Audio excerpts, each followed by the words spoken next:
Je repars avec beaucoup d'espoir parce qu'on avait travaillé dur avec ces jeunes femmes dynamiques et donc cet atelier a visé ou avait comme but de vraiment essayer d'établir des compétences en communication stratégique à ce que les femmes et ces jeunes femmes dynamiques et les femmes en général puissent mieux avoir accès à la politique en société, surtout en temps de transition. Et donc, à travers plusieurs journées, nous avions donc travaillé, approfondi et dans certaines instances, acquéri des connaissances importantes, notamment donc, en prise de parole publique, en réseautage, en collecte de fonds, mais aussi à travers comment faire une négociation de manière pacifique, donc la résolution des conflits.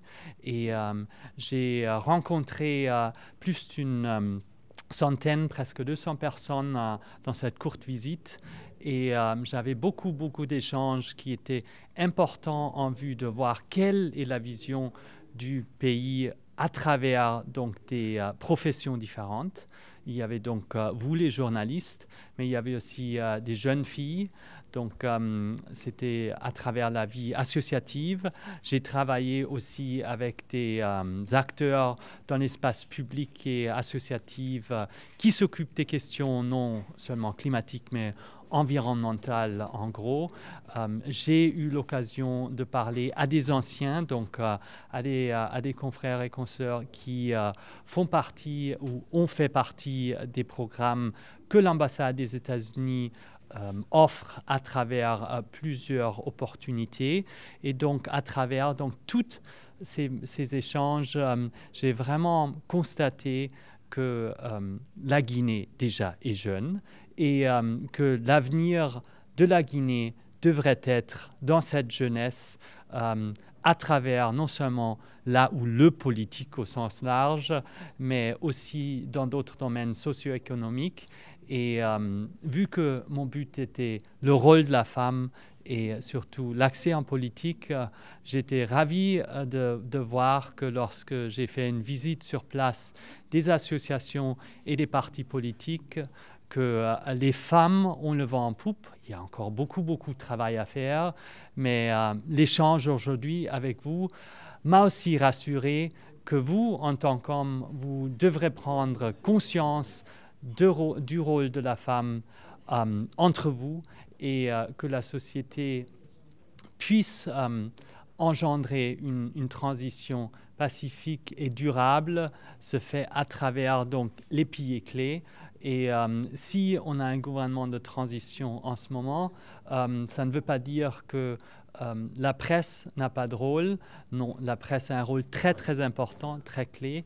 Et donc, c'est à vous de forger cette voie et de vraiment assurer à ce que votre voix soit entendue dans un processus transparent, dans un processus qui respecte les normes, dans un processus qui aussi est à l'écoute de donc la société. Et donc d'affranchir ce pas ensemble, c'est quelque chose que je pense c'est important et c'est avec un cœur lourd que je partirai parce que comme on l'a dit, malheureusement la Guinée est un pays pauvre et donc il n'attire pas encore tout le monde qui devrait y être à travers le tourisme, à travers la scène internationale.